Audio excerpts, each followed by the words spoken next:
Hola, ¿cómo están ustedes? Eh, Me corresponde hablar sobre reparación tisular. La verdad que cualquier kinesiólogo, en cualquiera de las instancias o líneas que desarrolle su actividad, este es un tema de mucha relevancia. Tiene que ver con las lesiones, generalmente, mayormente musculoesqueléticas, pero se refiere a todos los procesos de reparación tisular que tienen que ver con toda nuestra estructura biológica. Eh, Vamos a mostrar un ejemplo a través que vamos discurriendo, que se refiere a lo que siempre va a ser parte de las lesiones de las estructuras corporales.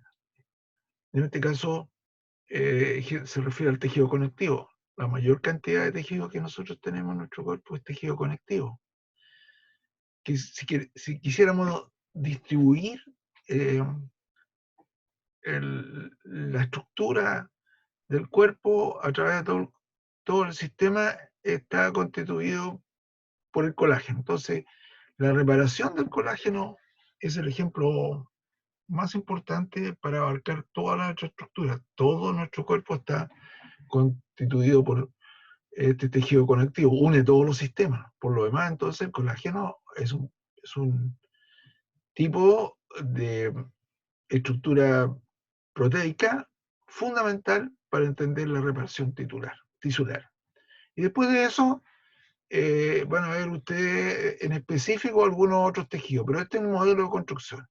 Cambia el nombre de la célula nomás. Por ejemplo, acá en el caso específico del colágeno vamos a hablar del fibroblasto como la célula esencial para producir el tejido colagénico. Y luego vamos a hacer un recorrido y parte del trabajo práctico va a ser ese, que ustedes investiguen acerca de qué es lo que pasa con las células óseas, qué es lo que pasa con las de cartílago, ligamentos, toda la estructura, qué pasa con la parte vascular, etc. Pero a través de esto van a tener una guía más o menos de lo que relativamente tienen que hacer, más algunas cosas que van a ser complementos de esta clase que les va a permitir ver, tener una visión general de todo lo que es reparación tisular. Vamos a ir haciendo unas diferenciaciones también entre lo que es reparación y regeneración. No son sinónimos, ¿ya? Reparar, siempre vamos a tener reparación y seguramente va a haber una cicatriz en nuestro cuerpo, ¿cierto? Cicatriz que nosotros la vamos a hacer funcional. Nosotros tenemos la gran capacidad de eso, pero no tenemos la capacidad de regenerar. Regenerar es, por ejemplo, el ser humano tiene muy pocas células que puede regenerar. Generalmente hoy día cuando se habla de la terapia por células madre, ahí tenemos regeneración tisular. Cuando se habla de la acción del tejido muscular, ¿no es cierto? Tenemos tejido muscular que se repara y también se regenera. Es uno de los pocos tejidos que tiene eh, las dos fases cuando se produce una lesión muscular, la parte de reparación y también la parte de regeneración, gracias a las células estrelladas que están en la superficie de la membrana que cubre el tejido muscular, la parte del sarcolema. Entonces, vamos a ir repasando algunas cosas. Seguramente ustedes más lo vieron en otros ramos, por ejemplo, seguramente la parte de biología y luego también la parte de histología y citología, seguramente ya vieron algunas cosas, pero un poco desapegada de lo que significa la función y de lo que realmente hace el kinesiólogo, la estructura que se lesiona. Esto va a ser un poquito más funcional, más pegado a lo que es la realidad. ¿Ok? Vamos a la primera diapositiva. Vamos a ir rapidito porque esto es un poco largo. Aquí tenemos el sistema, como dije anteriormente, este es el sistema de movimiento, como dije anteriormente, ¿no es cierto? Y aquí está lo que se refiere al tejido conectivo, el sistema colagénico, ¿no es cierto? O tejido conjuntivo, también se llama. Conectivo, que conecta. Y conecta todas las estructuras de sostén, almacena energía, transmite una fuerza pasiva y también es responsable de la propiocepción y su feedback. En sentido constructivo funcional, la energía colagénica o el tejido colagénico es un gran disipador de la energía deformante. La tolerancia mecánica que el cuerpo tiene, la flexibilidad y la tolerancia a la deformación está dada por el sistema conectivo. Es el que participa absolutamente y que une todos los otros, las otras estructuras, ¿ya?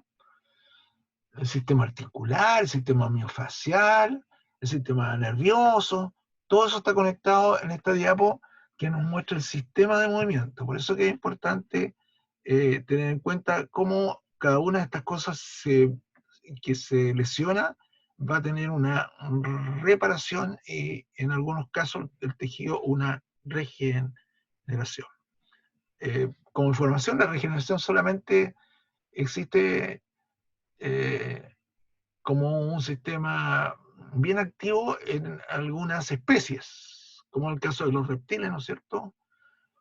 De los batracios, que regeneran sus órganos locomotores después de una lesión. Por ejemplo, si uno le corta una colita a la lagartija, la va a tener, la otra semana la va a tener ya casi idéntica a la anterior. Lo mismo pasa con las salamandras, ¿no es cierto? Eso ha sido por regeneración. Nosotros si tenemos una amputación de alguna extremidad, que Dios lo quiera, ¿no es cierto? La verdad es que no vamos a reemplazarlo por un sistema, tenemos que buscar un sistema artificial o alguna órtesis, alguna prótesis robótica para poder adquirir las mismas capacidades que tenía nuestro sistema que se amputa.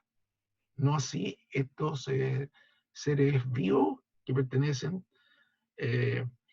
a los batracios, a los reptiles. Sigamos.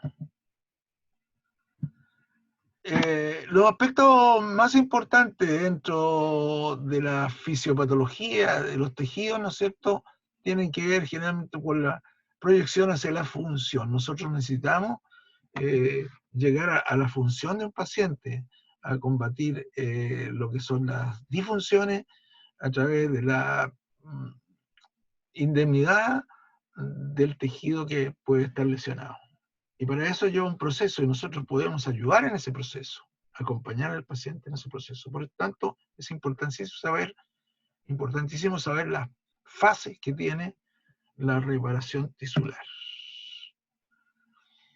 Aquí hay un viejo esquema que permite mostrar, ¿no es cierto?, todas las cosas. Y aquí aparece una cosa que lesión y enfermedad, ¿no es cierto?, que tienen que ver con nuestras patologías. Cualquiera una de estas cosas, tanto siendo agudas o agudas crónicas, son las fases que se instala una reparación. No va a haber una disfunción mientras tanto ocurre eso, y vamos a luchar por llegar finalmente a la recuperación de esto, un proceso que nosotros seguramente conocemos con mayor propiedad, que es el concepto de rehabilitación. Reeducación funcional y rehabilitación. Poner al paciente de nuevo en su contexto, donde, ya sea contexto espacial, donde vivan, a su autovalencia, concepto de su trabajo o su actividad, si sea actividad física o deportiva, ¿no es cierto? Ponerlo nuevamente en funciones. Por lo tanto, vivimos un proceso que parte de la parte aguda, subaguda, puede transformarse en una enfermedad crónica o simplemente recuperarse a partir del proceso que vamos a ver más adelante. Aquí tenemos las células para que ustedes repasen un poco. Son bien descriptivas estas diapos y están mostrando todo el proceso celular que permite a nosotros formar nuevas estructuras. Estructuras que se lesionan, nosotros vamos a repararla a través de la acción de la célula, que va a secretar y va a elaborar proteínas. célula. Aquí aparece esta diapositiva bastante funcional que nos permite saber cómo podemos replicar el material, las proteínas biológicas, para dispensarla hacia el espacio extracelular y formar las fibras que finalmente van a ser las que nosotros necesitamos para reparar un tejido.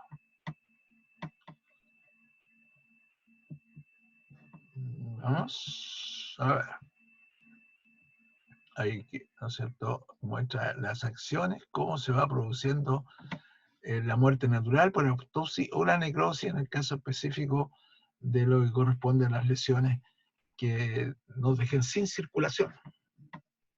Cualquier falla en el sistema circulatorio, ya que las células dependen del oxígeno, muchas veces un torniquete, por ejemplo, en una extremidad nos puede llevar a las muertes del tejido.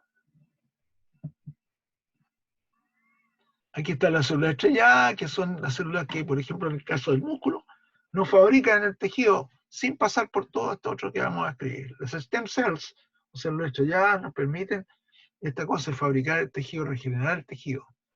Por eso se habla muchas veces que hay tejidos que células madres que nos forman. A eso se refiere, células estrelladas o células madres, stem cells. Nos permiten replicar el tejido. Son pocas las tejidos que tienen esta propiedad.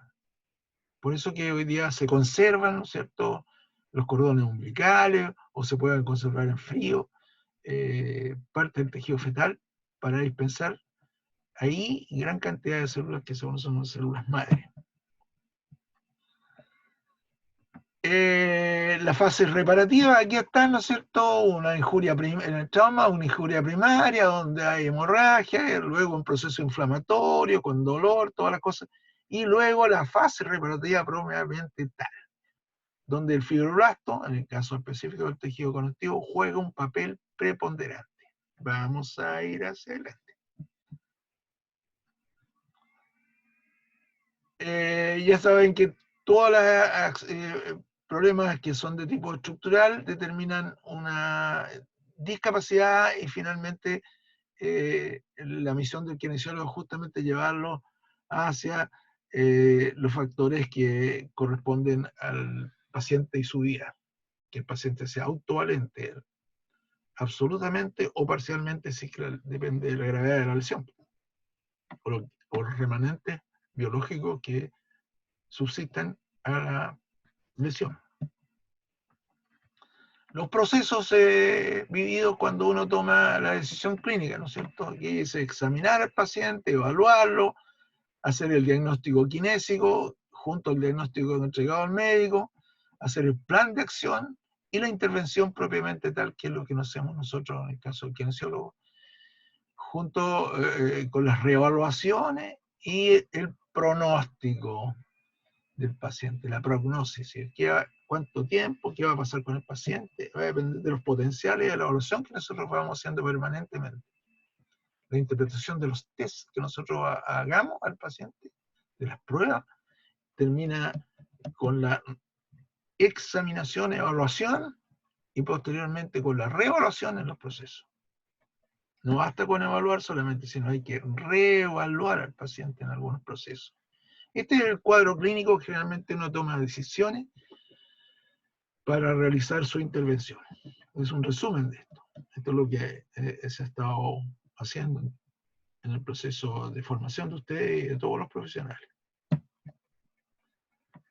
Bueno, como hablaba anteriormente, la reparación tiene un corolario inmediato, que es la cicatrización, ¿no es cierto? Es un proceso que es complejo, pero que nos permite seguir en funciones. Tiene muchas acciones que son integradoras. Por ejemplo, primero tenemos acción de células, luego las matrices de las células, los mensajeros químicos, los objetivos, hasta restablecer la integridad del tejido lo más rápido posible. Aquí hay algunas cosas, los mecanismos de injuria que la pueden ustedes, están en inglés, que no es tan difícil. Esta diapositiva son algunos resúmenes que contribuyen a entender mejor el asunto. Así que yo no voy a empezar a leer ni a analizar ninguna de estas diapositivas. Vamos a ir a las cosas que no, pero ustedes pueden leerla. Aquí hay una tabla bien interesante porque nos muestra los estados, ¿no es cierto?, de esta reparación tisular. Healing, reparación, ¿no es cierto?, los estados de la reparación tisular. Healing tissue, reparación de tejidos, ¿no es cierto? Ahí aparece un resumen de más o menos en el tiempo, que tanto el tejido muscular como el hueso o el nervio periférico, los tendones y ligamentos y los cartílagos se reparan. Así que este cuadro yo creo que es fundamental muchas veces para entender lo que ha ocurrido. Vamos a ir describiendo por fases, así que lo vamos a intentar, ¿no es cierto?, hacer con el tejido conectivo. Aquí tenemos los homeostasis, la primera parte que significa homeostasis es que si yo tengo una lesión y hay una ruptura de vaso, tiene que haber, ¿no es cierto?, una coagulación para que esto continúe. Eso se llama hemostasis, detener la hemorragia. La coagulación, el proceso coagulativo, es el proceso de detener la hemorragia.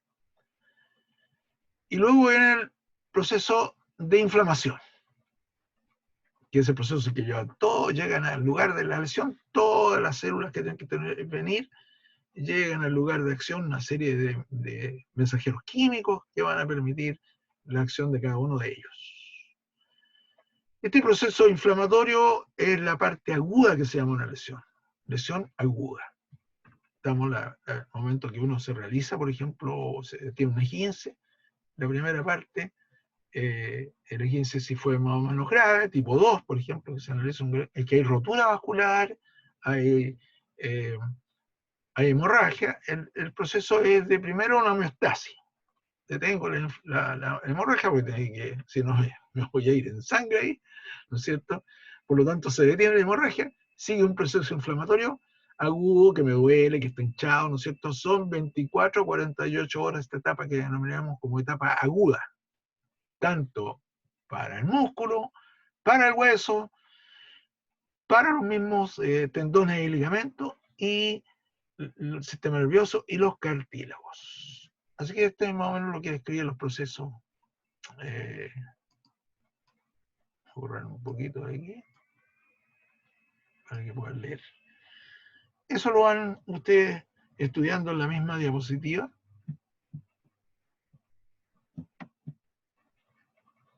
Una herida, ¿no es cierto? La mano. Aquí comienza, tiene que epitelizarse, cerrar los vasitos, formar nuevos vasitos y finalmente, ¿no es cierto?, esto cicatrizar y tenemos, ¿no es cierto?, una lesión reparada, en el caso de una herida. Bueno, la frecuencia de las lesiones, generalmente estas lesiones se dan por estrés o por trauma o por una severa, ¿no es cierto?, situación, aquí en el caso específico, de fuerzas mecánicas que están más allá de lo que pudiera soportar una estructura. En este caso van a ser ligamentos, aquí en el caso específico. Aquí van a ser estructuras como la del codo, donde se une el tendón con el hueso. Eso se llama entesis, ¿no es cierto? Aquí, en la entesis, ¿no es cierto?, de los músculos extensores se produce el famoso codo de tenista por estrés mecánico, mucha tensión, y esto se inflama y tenemos lo que se llama una epicondilitis, epicondilalgia. También producía como una forma de inflamación crónica que se establece. Pacientes padecen largo tiempo este problema, que los limitan las actividades o los limitan a hacer actividades deportivas, por ejemplo, en el caso del tenista, por exceso de acción mecánica de los extensores al recibir el golpe de la raqueta y mantenerla ahí. Entonces yo tengo que disipar la energía y se va disipando a través de eso, pero también tengo que sostener eso en una postura determinada, por lo que hay una recarga de trabajo en ese punto y se inflama y tenemos lo que se denomina epicondilalgia o epicondilitis.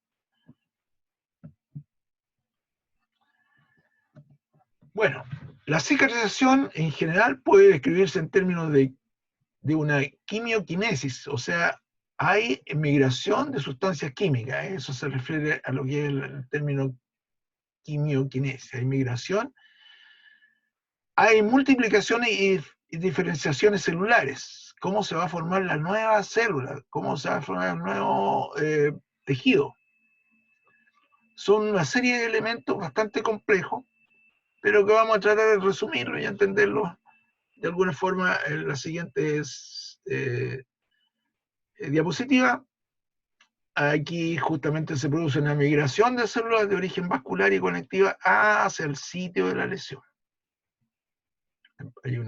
Eso es lo que se refería como kinesis, movimiento. La palabra kinesiólogo tiene que ver con eso. Ya empezamos con un concepto que nos atañe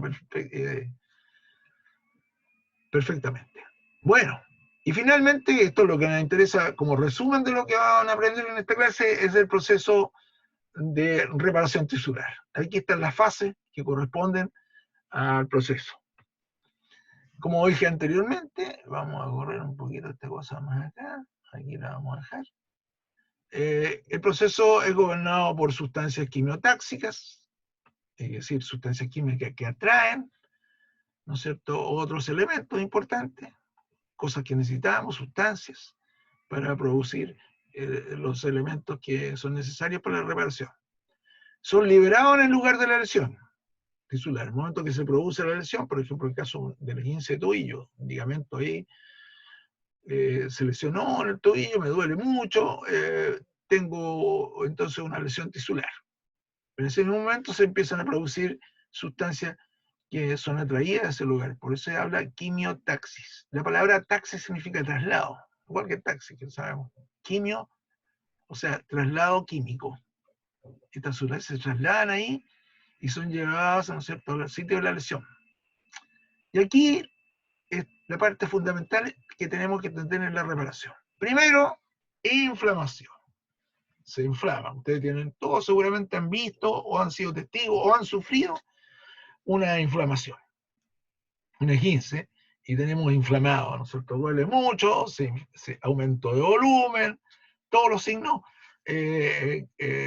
propios de la inflamación, que vamos seguramente a repasar, que ya los conocen ustedes: dolor, calor, rubor, tumor, impotencia funcional.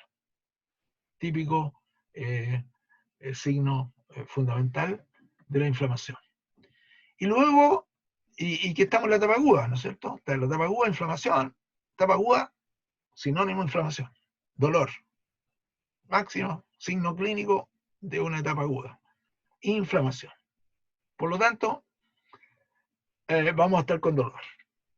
Pero eso debía durar, ¿no es cierto?, 2 días, 48 horas, 3 días lo máximo, pero ya disminuyendo. Y empezamos inmediatamente esta etapa.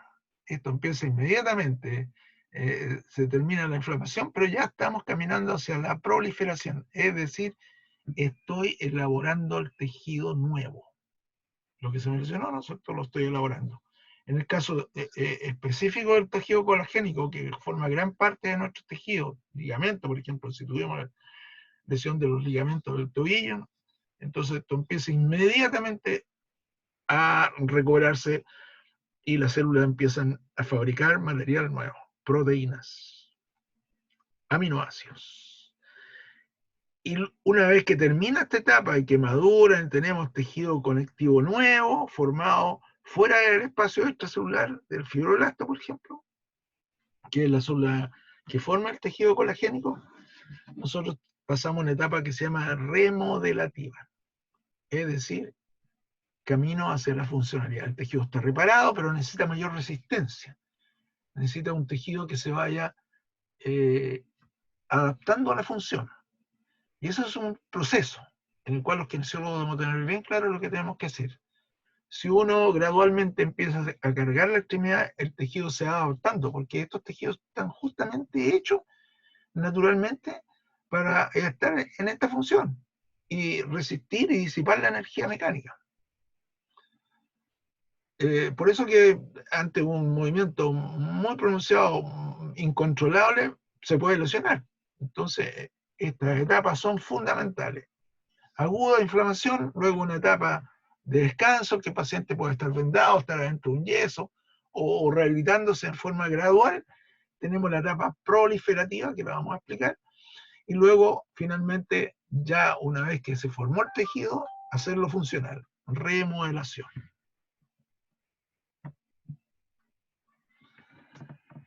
Aquí hay algunas etapas, ¿no es cierto?, que nosotros sabemos que son importantísimas. Cuando hay una lesión de este tipo, en el caso específico, por ejemplo, del 15, estos tienen grado. Grado 1, que hay una distensión de las células colágenicas, es una lesión leve.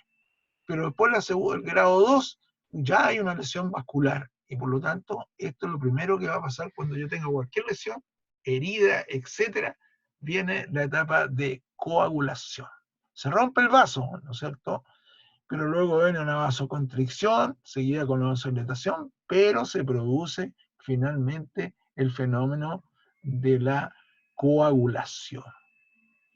Importante saber que los factores nacen de los factores importantes. La plaqueta es uno de ellos, o si yo tengo plaquetas normales, la plaqueta me sirve para liberar factores que van a actuar, como son los factores de crecimiento, y finalmente elaborar el coágulo. Por eso que la hemorragia, en términos generales, es un proceso que debe darse dentro de los 20 primeros minutos. Si yo no tengo eso, tengo mayor derrame sanguíneo. Y si hay mayor derrame sanguíneo, hay formación de mayores cantidades de coágulos. ¿Cuál es el producto final del coágulo? La fibrina. De ahí viene la palabra fibrina. Fibroso, ¿no es cierto? Fibrina. ¿Qué significa tener fibrina en los tejidos que están alrededor de la lesión? Significa tener fibrosis, o sea, aumentar la capacidad de que yo pueda hacer rigidez por fibrosis, mucho exudado, mucha malla. Entonces necesito entonces que la coagulación sea rápida y detener la cantidad de hemorragia. Según la cantidad de vasos, también va a ser la cantidad de hemorragia. Por eso que es fundamental esta fase donde yo pueda hacer que el organismo rápidamente genere coagulación. Hay algunas personas que tienen enfermedades de la coagulación, algunos que tienen fragilidad capital, y que por lo tanto hace que las lesiones tarden en repararse o simplemente se re-traumaticen, se reinflame, se rompan los vasos, ya haya nuevamente secreción de materiales para el coágulo. Entonces, ojalá la coagulación debe ser lo suficientemente corta y no contacto exudado ni tanto producto, o sea, no tanta fibrina. Acuérdense los pasos importantes de fibrina, el fibrinógeno, el elemento fundamental lo que elabora las plaquetas, ¿no es cierto?, para producir la coagulación. Aquí hay una cronología todavía mucho más detenida, es como un cuadro resumen de lo que es el proceso de la cicatrización de heridas. Homeostasis, que ya hemos hablado, ¿no es cierto?, respecto a la coagulación. Hay una cascada enzimática donde llegan todos los elementos que se producen. Las plaquetas son importantísimas. El fibrinógeno aquí se transforma en fibrina, es lo que acabamos de escribir, y se produce entonces el sellado de los vasos y se produce inmediatamente la etapa inflamatoria. Cuando ocurre la lesión y hay muchos vasos que están dañados, lo importante es que haya luego una reparación también vascular. Eso al inicio de la lesión se empieza inmediatamente a generar también reparación de los vasos. Una neoangiogénesis, así se llama el proceso. Angio, vasos. Génesis, creación de vasos. Por lo tanto, los vasitos inmediatamente, solitos, empiezan a repararse a través de una capa interna que se llama endotelio. Entonces, el endotelio aumenta su formación y va reparando la capa en la zona interna del vaso, suponiendo que el vaso se analiza como un tubo. Recordar que los vasos pequeños no tienen tejido liso, musculatura lisa, o sea, el sistema simpático que permite la vasoconstricción, pero los vasos un poco más grandes ya, esos vasos periféricos tienen vasoconstricción y vasodilatación, y por lo tanto actúan para regular también la llegada hacia los capilares.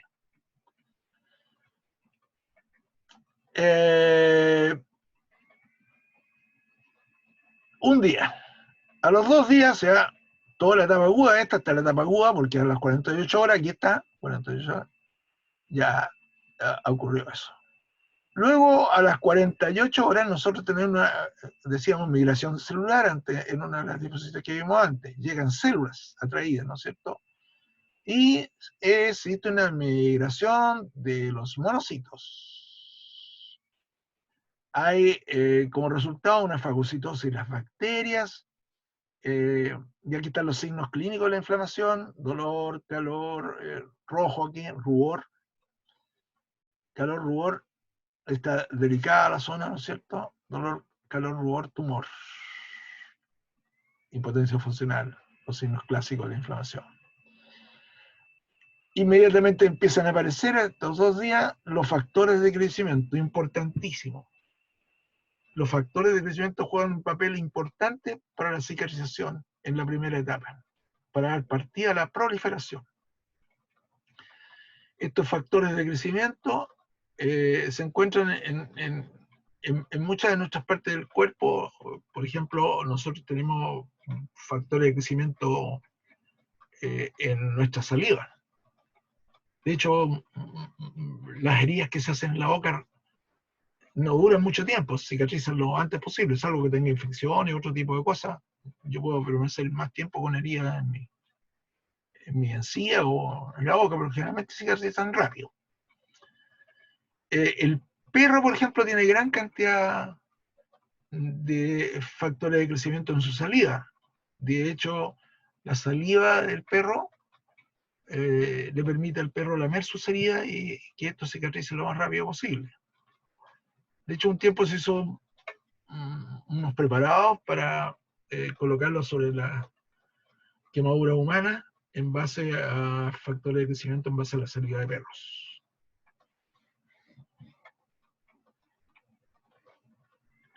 Y empiezan los fibroblastos a funcionar. Maravillosamente producen un colágeno de tipo 3. ¿Cuántos son los colágenos? Son 15 tipos de colágeno que tenemos en nuestro cuerpo. Pero lo que nos interesa a nosotros para los ligamentos es el colágeno, y que toda la estructura fibrosa en nuestro cuerpo lo tienen en mayor cantidad, es el colágeno tipo 1. Pero cuando se elabora las primeras fibritas de colágeno, estas son de tipo 3, o sea, más debiluchas, resisten menos, se rompen fácilmente, pero después, por esta diferenciación celular, se llega y todo el proceso de maduración dentro de la proliferación a colágeno de tipo 1, que es lo que nos interesa a nosotros en nuestros tejidos. Hay a los 4 días hay un rápido incremento en los fibroblastos empiezan a llegar a la zona y empiezan a fabricar material que nos corresponde, y no solamente fibras, sino que también material extracelular. El material extracelular es lo que va a estar junto a la fibra de colágeno, es lo que nosotros tenemos, las moléculas de material extracelular, lo que nosotros entendemos como proteoglicanos, que tienen agua. Por lo tanto, como sabemos, nuestro estado de la materia es coloidal. Sólido, líquido, gaseoso y coloidal, que sería gran parte de la forma de la materia nuestra, de la forma de nuestros tejidos, material coloidal. Por lo tanto, este material coloidal, ¿no es cierto?, nos va a dar a través de la matriz extracelular, que está también fabricada y que está dada por esta célula fibroblasto, la fabricación de materiales como los proteoglicanos. Ácido hialurónico, ácido hialurónico, condroitinsulfato, heparansulfato, todos son esos proteoglicanos y que tienen la gran capacidad de retener agua y por lo tanto le dan la fluidez al tejido. Cuando se habla de que nuestra consistencia viscoelástica, la viscosidad está dada por esto, función de los proteoglicanos que están junto a nuestro colágeno y junto a los fibroblastos. Por lo tanto, son fundamentales por el funcionamiento y este grado de formación que tienen los tejidos. Los tejidos no solamente elaboran fibras, sino también este material que permite el funcionamiento viscoelástico de nuestro cuerpo. La fibra elástica y las fibras colágeno le dan la elasticidad, mientras tanto la viscosidad y el grado de la flexibilidad del tejido está dado generalmente por el material de proteoglicanos que retienen agua, formando entonces una solución coloidal. Nuestro tejido está en estado coloidal. Entonces tenemos como forma de la materia sólido, líquido, gaseoso y estado coloidal, que es el de nuestro sistema, como dispersiones orgánicas. Así se llama, dispersión orgánica el coloide. Fibra mezclado con líquido, con agua. Todo esto va ocurriendo. Incremento del colágeno extracelular, o sea, fuera del fibroblasto, ¡pum!, fibras, proteínas que se van a juntar estando afuera. Veamos la próxima. Nuevamente, lo van a leer, ¿no es cierto? Aquí hay una diapositiva que describe más o menos lo que hemos estado relatando hasta el momento. O sea, abunda la información para que ustedes vayan formándose una idea, ¿no es cierto?, de las fechas. Fíjense aquí estos factores de crecimiento que influyen. Aquí está la acción de los factores de crecimiento. Factor fibroblasto, factor de crecimiento de plaquetas. Todos estos elementos actúan para que estas células, que son las que están rodeando al tejido que está roto, tanto en la piel, en el ligamento, la zona que está, ¿no es cierto?, tenemos esta fuente celular. Acá están los factores de crecimiento, y luego esto va a ir formando y diferenciándose para constituir el nuevo tejido. Otro cuadrito más, que permite tener una idea. Ahí, ¿se fijan? Cuando hablamos de muchas interacciones y muchas sustancias químicas, el complejo sistema, aquí está todo. Pero los pasos, a pesar de lo complejo, en este momento que ustedes están, ¿no es cierto?, en el segundo año, nos interesa que tengan claro cuáles son los procesos. Entonces, proceso agudo, inflamación. Proliferación, o sea, el momento en que empiezo yo a fabricar material, y finalmente remodelación. Pero estos son los complejos sistemas que nos muestran, ¿no es cierto?, los elementos que participan en la angiogénesis. Fíjense, angiogénesis significa formación de vaso. ¿Por qué es tan importante? Aquí están los mastocitos que llegaban. ¿Por qué es tan importante la angiogénesis? Porque todas las células que participan en los procesos reparativos, fibroblasto, con toda su funcionalidad, su fisiología, es dependiente del oxígeno. Todas las células que reparan son dependientes del oxígeno. Y por lo tanto, la acción de los vasos es fundamental. Cuando nosotros tenemos cualquier herida en nuestro cuerpo, se hace una costrita, ¿no es cierto?, en la piel. Si la vemos una herida de piel, vemos costrita al lado, pero bien rojo. Quiere decir que hay harta actividad vascular. Pero eso es porque esa actividad vascular va a favorecer los procesos reparativos. Va a favorecer toda esta fábrica de elementos. Y la diferenciación celular va a poder así trasladar los materiales de otra zona a la zona que la más necesita. Por lo tanto, la reparación vascular, esto de que se forme desde el endotelio en adelante, fundamental, la angiogénesis.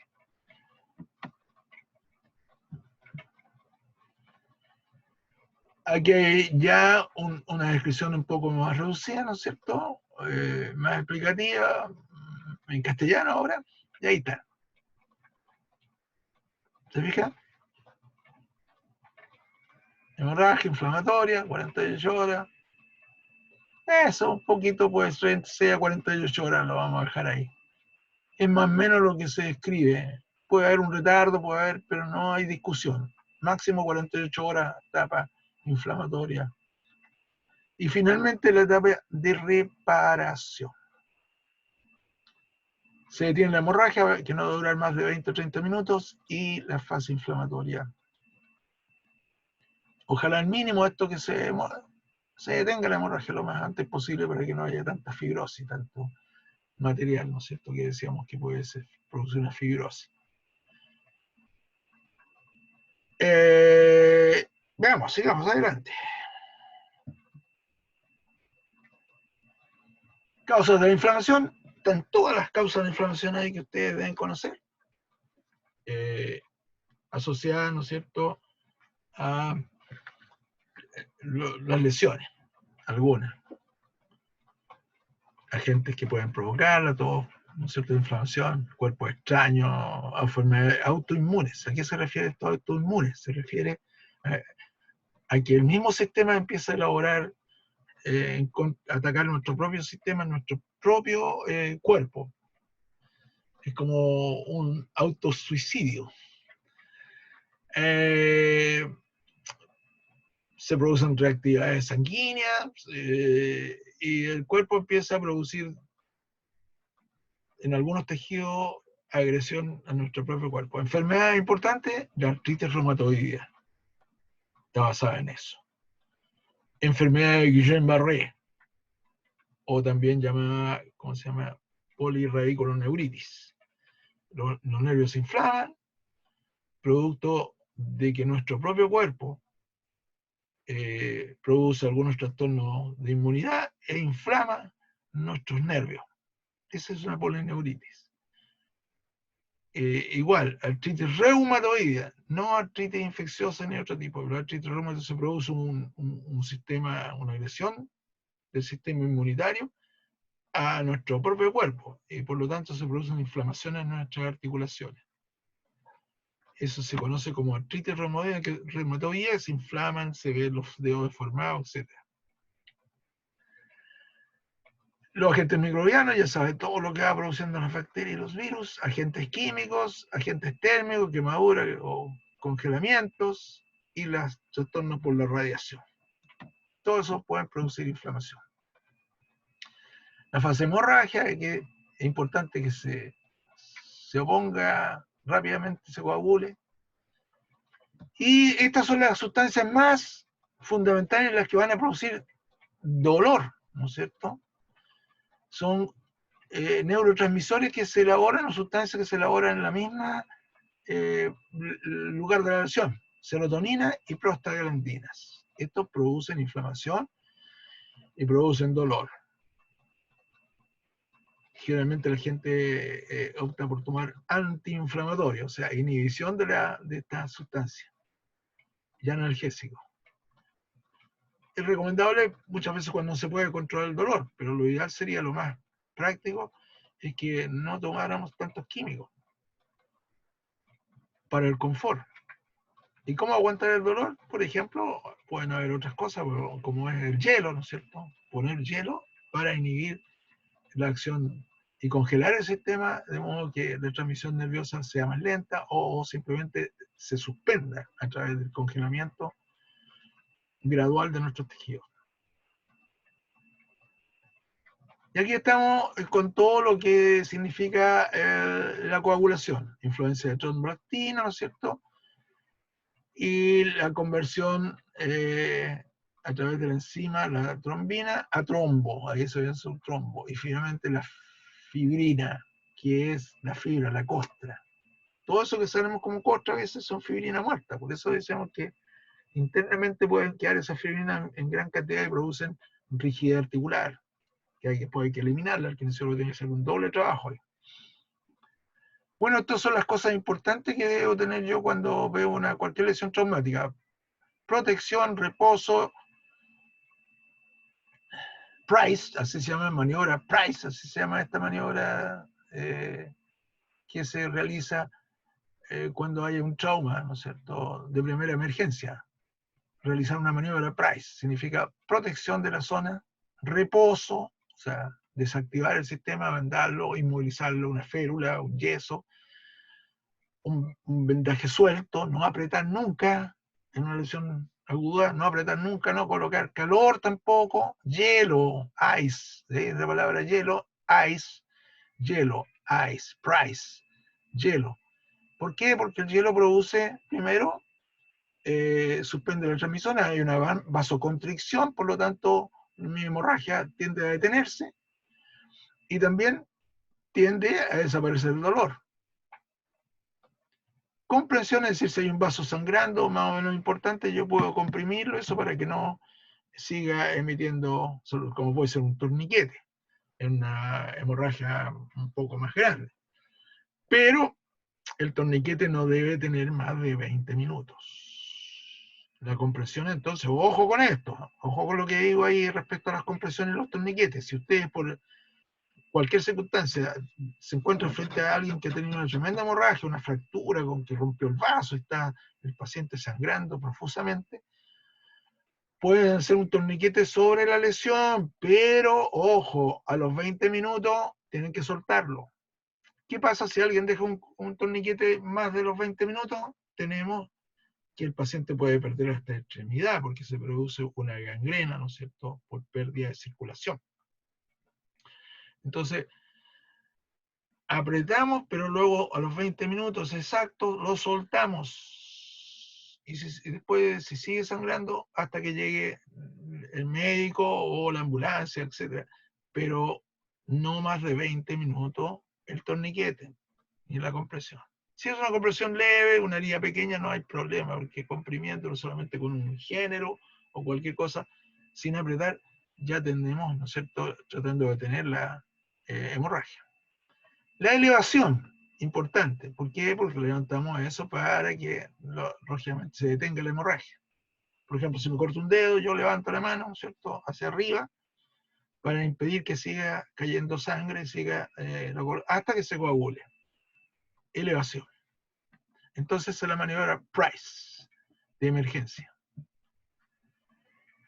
Aquí hay una descripción, en términos de que la trombina, que tiene la capacidad de convertir el fibrinógeno, que está en la herida, nosotros en la sangre, y lo transforma en fibrina, costra, fibrina.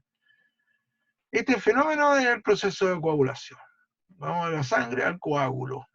Pero esta coagulación genera esto, una malla de fibrina. Y, ojo, que el sistema nervioso registra la gravedad por medio de un estado nocisensorial. ¿Qué significa nocisensorial? ¿Qué significa la sensación nociceptiva? Se activan las sustancias como prostaglandina para definir el dolor, es un mecanismo de protección también, de sentir dolor. Si alguien siente un dolor, tiene una hemorragia, no se da ni cuenta, evidentemente va a dañar más los tejidos. Por lo tanto, yo me doy cuenta a través de este sistema nocisensorial, nocicepción. Los neurotransmisores que nos ayudan para eso son justamente lo que vimos antes, prostaglandina, la sustancia P también es un neurotransmisor importante. Ya vamos a hablar sobre dolor, seguramente ahí vamos a entender cómo funcionan estos sistemas de información dolorosa. Aquí tenemos importante instrucción de instrucción sobre la injuria del vaso, injuria endotelial, infecciones, hipoxia, cirrosis, todo lo que va resultando de la hemorragia, ¿no es cierto?, las quemaduras, la lesión tisular. Por lo tanto, siempre vamos a ir hacia coagulación. Aquí está, clot es coágulo en inglés, ¿no es cierto? Vamos a ir hacia el coágulo. La fase inflamatoria, dijimos que lo que aparece ahí, la dolor, calor, rubor, tumor, descrito por Cornelius Celsus, el médico eminente Celsus, ¿no es cierto? Acá está, me salgo aquí porque ahí estoy ocupando el lugar de Celsus, perdón, Celsus. Y finalmente Virchow, o Virchow, como quieran pronunciarlo, establece esta cosa que tiene que ver con nuestra profesión. Funcio la ESA, función perdida. Impotencia funcional. Eso es lo que determina el otro signo. Dolor, calor, rubor, tumor e impotencia funcional. Se agregó este concepto por Virchow.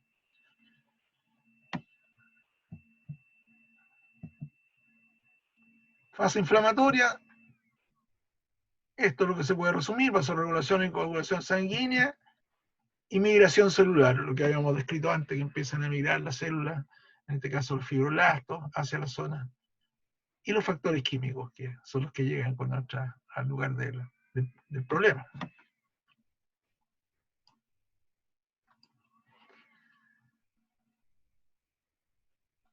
Ahí en la zona se produce un color rojo, ¿no es cierto? Se produce esta reacción de Lewis, que es el enrojecimiento de la zona, con la transmisión dolorosa.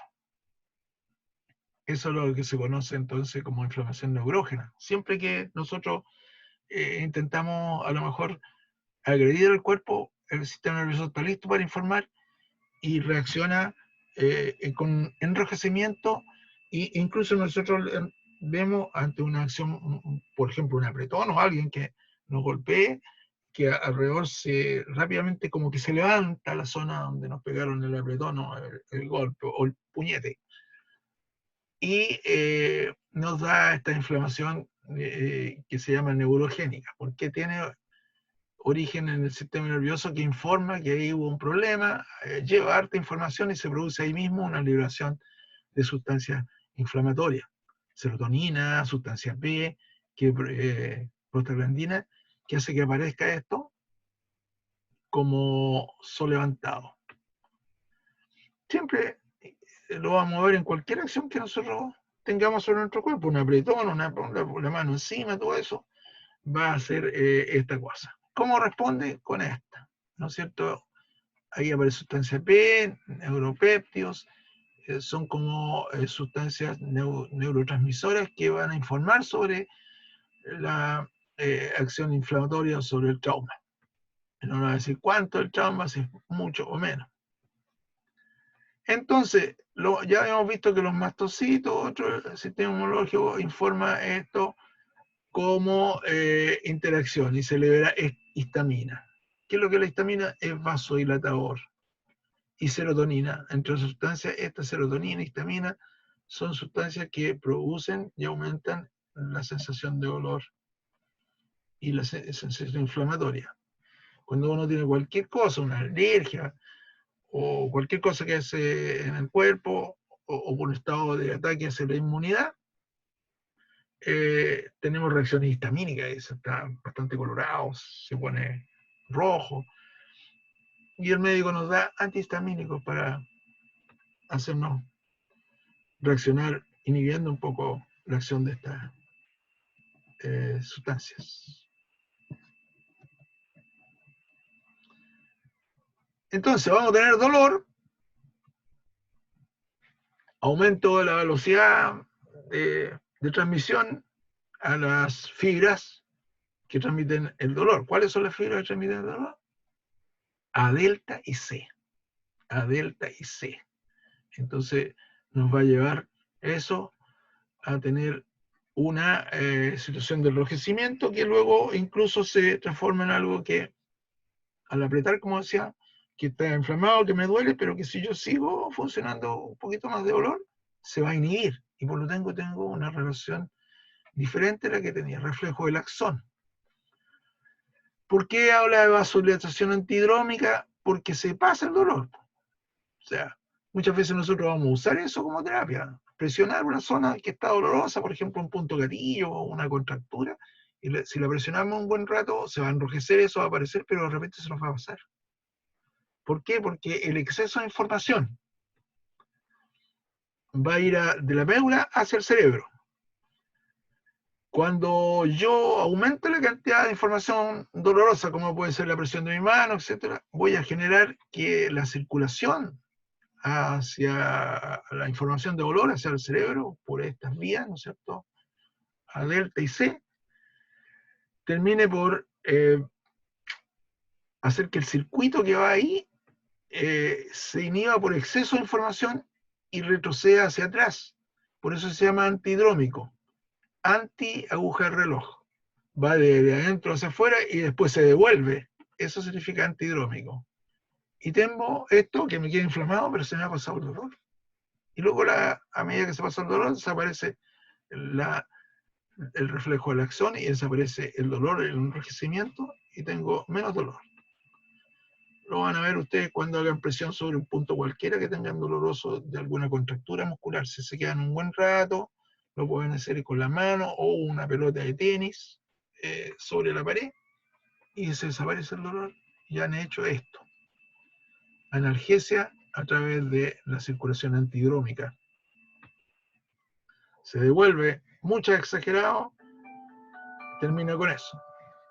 Exagerada información.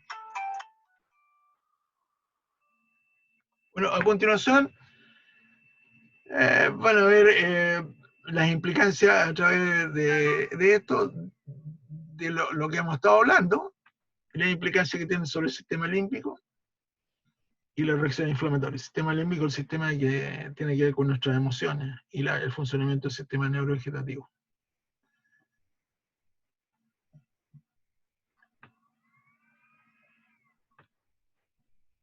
Aquí están todos los procesos, ya he nombrado las prostaglandinas como elementos que sensibilizan los nociceptores, que son los elementos, los receptores de olor, hacia la transmisión por vía A delta y C sobre todo, ¿verdad? Sustancias amielínicas, o sea, vía nerviosa amielínica, va transmitiendo el dolor más crónico, más lento, porque como son amielínicas, no van tan rápido la información por el sistema C, más lo hace por el sistema delta.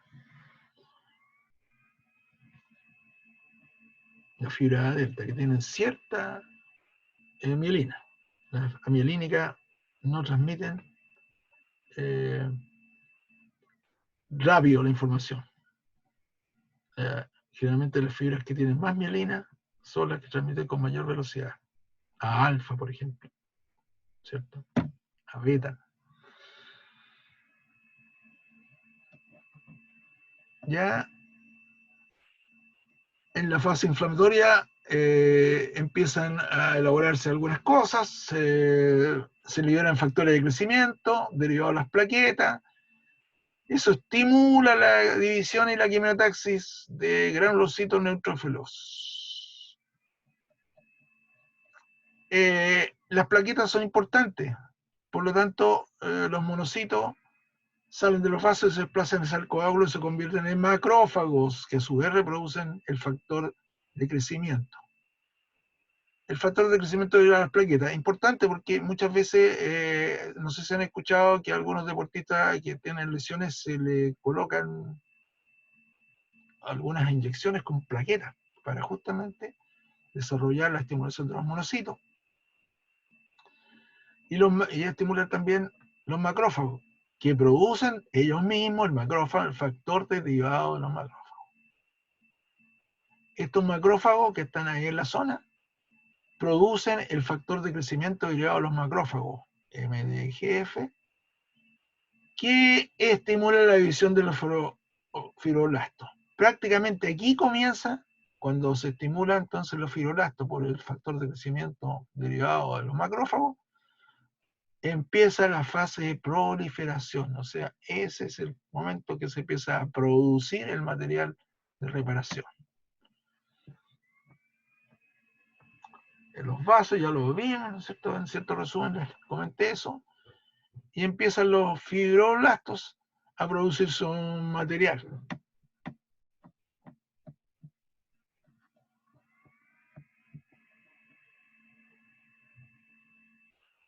Entonces, habíamos dicho también que no solamente va a producir la fibra, sino también la matriz extracelular, o sea, lo que está fuera de la célula.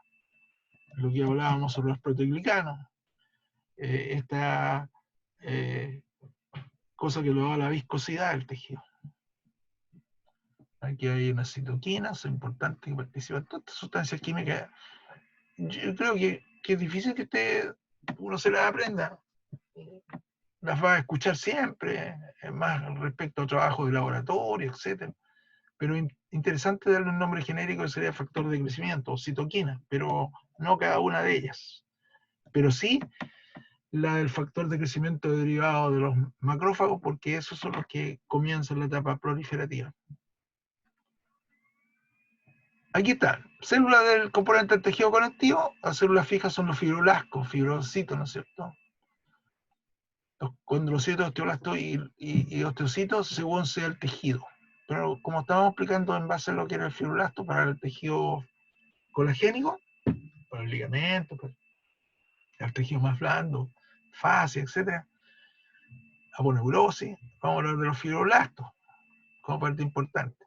Pero al mismo tiempo en los otros tejidos, análogo a la condición, en los osteoblastos, osteocitos y condroblastos cumplen una función similar, fabrican el material para esos tejidos, para los cartílagos, para los huesos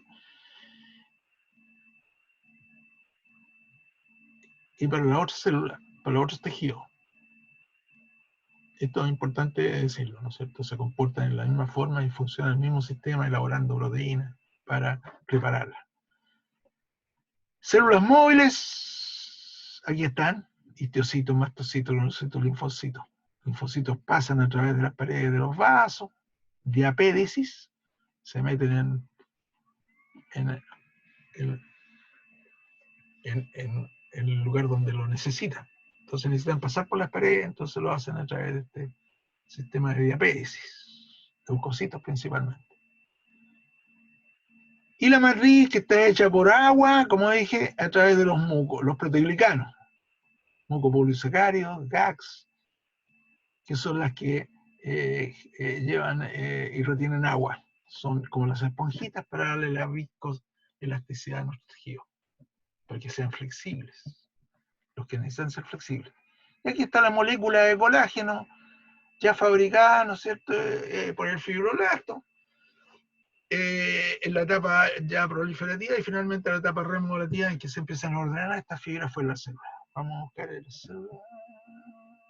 Ahí están los tipos de colágeno. Miren la cantidad de colágeno que tenemos. Pero, ¿qué es lo que nos interesa a nosotros? Que esto que es, generalmente empieza en la primera etapa de la reparación, que son de tipo 3, que son muy frágiles, se conviertan a esta, al colágeno de tipo 1. Estructural, mira, el 80 al 85% de nuestro cuerpo está compuesto por este tipo de colágeno. Por lo tanto, el colágeno que nosotros necesitamos que se deposite y que nosotros necesitamos entrenar a través de la acción mecánica es el colágeno tipo 1. Y aquí está nuestro gran cuadro, el cuadro maestro prácticamente de lo que corresponde a esta situación. La fibra colagénica. Y hecha acá afuera el espacio extracelular. Este es el fibroblasto. Este es nuestro gran fibroblasto. ¿No es cierto? Tenemos un colágeno previo que se llama tropocolágeno inmaduro que sale en forma de las proteínas. Nosotros en las células fabricamos nuestras proteínas. El ARN mensajero, ¿se acuerdan ustedes de eso? Sí, se acuerdan. ARN mensajero saca dentro del núcleo de la célula, en este caso la célula es el fibroblasto, primera proteína, que puede ser, qué sé yo, lisina, glicina, que son las que forman el primero, los primeros colágenos, y están en todas estas proteínas como sueltas, cada una por su lado, ahí aparecen como niñitos ahí, chiquititos, gateando, y se van a juntar y afuera se van a encontrar, y se van a juntar para formar posteriormente, en la maduración, fibra incipiente, tropocolágeno, muy debilucho, que no es colágeno, para integrar definitivamente lo que es la malla de colágeno, las fibras de colágeno, el tendón, el ligamento, ¿no es cierto?, hecho ya reparado. Entonces, importante saber que esto es. ¿Cómo podemos influir en esto? Mientras menos hay de malla, mejor permeabilidad celular, por lo tanto, si podemos estimular a que esto ocurra, y podemos estimular que el ARN mensajero, vamos a ver después en fisioterapia algunos elementos, agentes físicos que pueden hacer esta función de ayudar estimulando el calcio para que el ARN mensajero pueda sacar estas fibritas fuera y formar entonces ahí estas fibritas, estos ladrillitos, finalmente la gran muralla o el gran tejido, tenso, la aponeurosis, el ligamento, todo lo que se haya lesionado, o la parte ósea, donde van sujetos las sales de calcio, etc., las fibras colagénicas. Este es el gran paso fundamental de lo que realmente el organismo empieza a hacer para fabricar su nuevo tejido. Entonces, el fibroblasto nos muestra un ejemplo para el tejido colagénico, el ligamento, aponeurosis, el tejido colagénico del músculo, que si está roto, si hay un desgarro fibrilar, o la parte ósea. Y inmediatamente esto empieza a funcionar. Similarmente, las otras condroblastos, osteoblastos, hacen algo muy parecido a lo que está haciendo, o análogo a lo que hace, en este caso, el fibroblasto para los tejidos fibrosos. Entonces, mi ligamento que yo me lesioné a través de M15, ¿no es cierto?, se ha reparado ya en este proceso. Pude permitir que este proceso se llevara a cabo a través de mejorar la permeabilidad celular, menos edema, nuevos vasos, oxígeno dependiente. Todo esto es porque hay bastante oxígeno y los vasitos se han repuesto. Mucha sangre, por lo tanto, mucha reacción hemodinámica. Es decir, traslado, sacado de sangre, llevado los elementos importantes, células, factores de crecimiento, etc., tienen como trabajo final, resultado, esto. Formar esto, ¿no es cierto? Esta mallita que finalmente termina y luego corresponde a lo que nos interesa. ¿Cuál es la unidad fundamental del colágeno? La cadena alfa. La cadena alfa. La cadena alfa, entonces, es la que nos interesa. ¿Por qué aminoácidos intervienen en la cadena alfa? Glicina, prolina y lisina. Estos aminoácidos, ¿no es cierto?, que muestra aquí,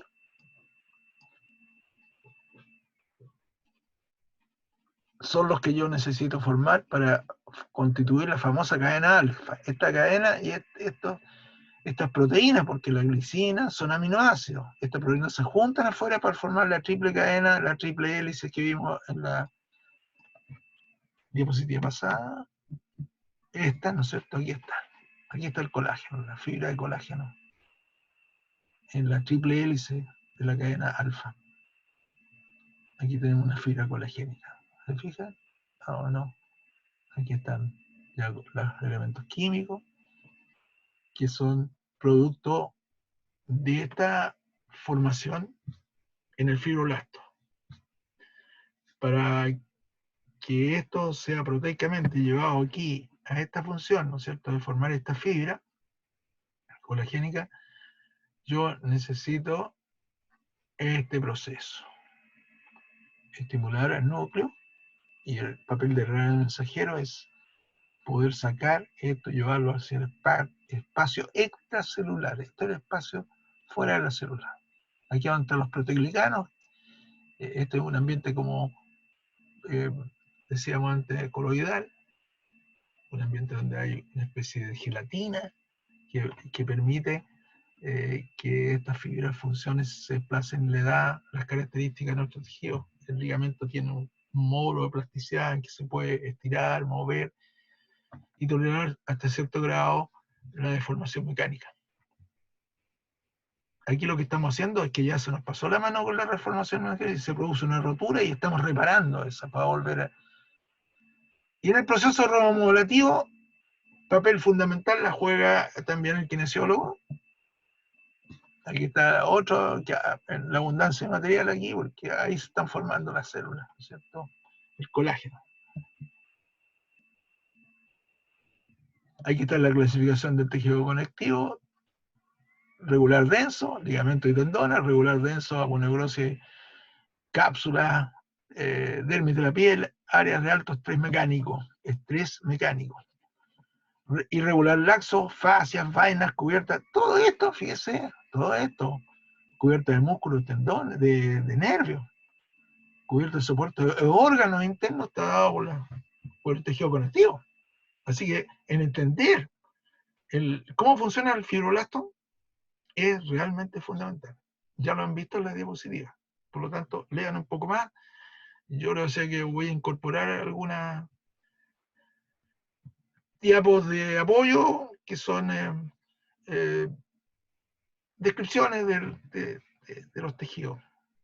Y seguramente en el práctico, se lo hacen en su tiempo, van a tener que ustedes hacer un trabajo sobre una fractura, cómo se lleva, cuánto tiempo se demora, y todo eso, pero esta parte es fundamental para entender que a partir de esto se forma lo otro, ¿cierto? Fíjense.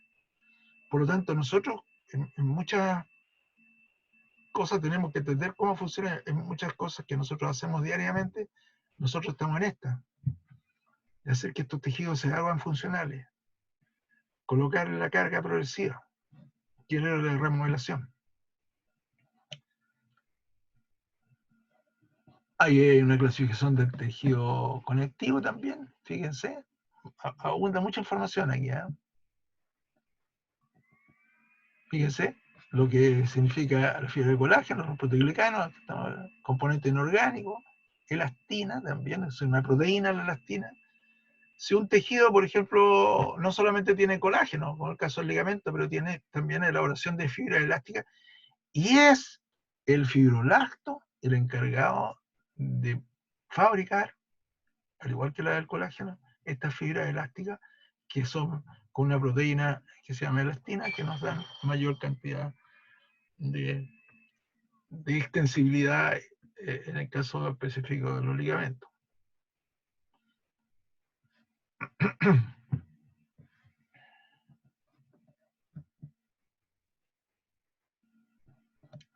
Fíjense, ahí están descubiertos, ¿no es cierto? Nuevamente, por ejemplo, lo que sucede con el ligamento, la fase. Pero tienen el mismo proceso, se lo llevamos a lo que habíamos hablado, la fase inflamatoria, proliferativa y remodelativa.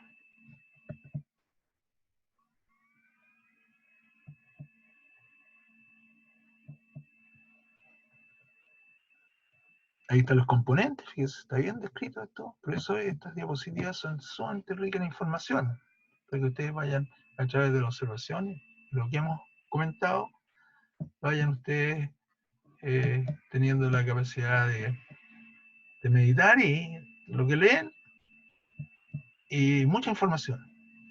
Nuevamente ahí está, ¿cierto? Por último, yo me quiero detener un poco respecto a la última etapa, de la cual no hemos hablado mucho, que es la remodelativa. Siempre han dicho, pucha, que es mucha información, explicarles lo de la remodelación, el curso. No, pero yo soy convencido de que mientras más le demos información, y aunque sea una información pesada, es una información funcional. Y mientras más, como digo, mientras más mejor, mientras más mejor, más información, nosotros vamos progresando hacia la funcionalidad. ¿Qué es lo que pasa en la etapa remodelativa? Una vez que termina esta etapa proliferativa y tenemos ya el colágeno afuera y colágeno tipo 1, ¿qué es lo que ocurre afuera? Las fuerzas mismas mecánicas van a actuar produciendo, ¿no es cierto?, una ordenación de la fibra hacia los puntos donde tengo mayor requerimiento mecánico. ¿Y cómo migran hacia allá esto? Por un efecto que se conoce como efecto piezoeléctrico. Las fibras estas que ya van formando fuera, tropocolágeno, ¿no es cierto?, colágeno, estas proteínas que salieron de ahí, glicina, prolina y lisina, se juntan con las otras y forman la fibra colágena. Pero a su vez, cuando yo le voy dando mayor cantidad de trabajo mecánico, elongando, haciendo un poco de carga, yo voy haciendo que estas sustancias migren hacia los puntos de mayor requerimiento mecánico.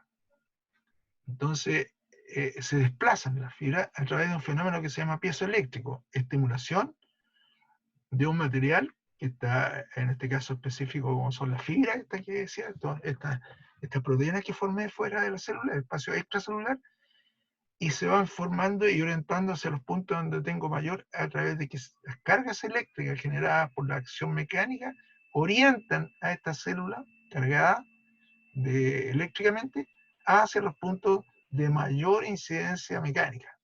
Y por lo tanto el tejido ahí, las fibras se densifican en mayor cantidad ahí. empiezan rápidamente a juntarse porque esa es la razón de ser. Entonces, este fenómeno de traslación eléctrica de estas células, o sea, los puntos de presión mecánica, se conoce como efecto piezoeléctrico. Seguramente más adelante van a haber una serie de cosas que son propias del funcionamiento piezoeléctrico. En el mismo hueso, cuando uno carga el hueso, empiezan entonces las sales de calcio a juntarse con mayor presión hacia esa zona y con mayor densidad hacia esa zona, tienen mayor resistencia en esa zona. El exceso de tracción sobre un punto determinado óseo, por ejemplo, va a formar también ahí mayor cantidad de sales calcáreas a través de este fenómeno piezoeléctrico. No solamente nos sirve para reparación del hueso, en que se orienten las cargas y ahí se genere mayor cantidad de sales de calcio, fosfatos cálcicos, para hacer el hueso más firme, sino también puede ser en época que el paciente ya no tiene fractura, pero tiene mucha carga sobre una zona específica, la aparición de unas espículas óseas por exceso de carga ahí, que se junta en mayor cantidad, se genera tejido cristaloide ahí, la aparición de osteofitos, así se llaman los osteofitos, osteofitosis. Una persona que tiene exagerada carga sobre un punto determinado por exceso de peso puede generar osteofitos en el calcáneo y tener un espolón calcáneo y tener entonces una fascitis plantar muy dolorosa. ¿Ya? Entonces, remodelación, sinónimo de piezoelectricidad, sinónimo de mayor densidad colagénica.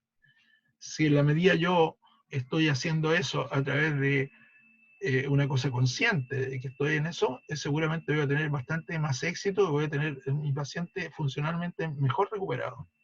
Entonces la remodelación es sinónimo de piezoelectricidad y el fenómeno es sinónimo de resistencia y tolerancia mecánica mayor del tejido nuevo. Bueno, es importante decir que quedan todos invitados para la otra clase. Vamos a corrernos un poquito aquí.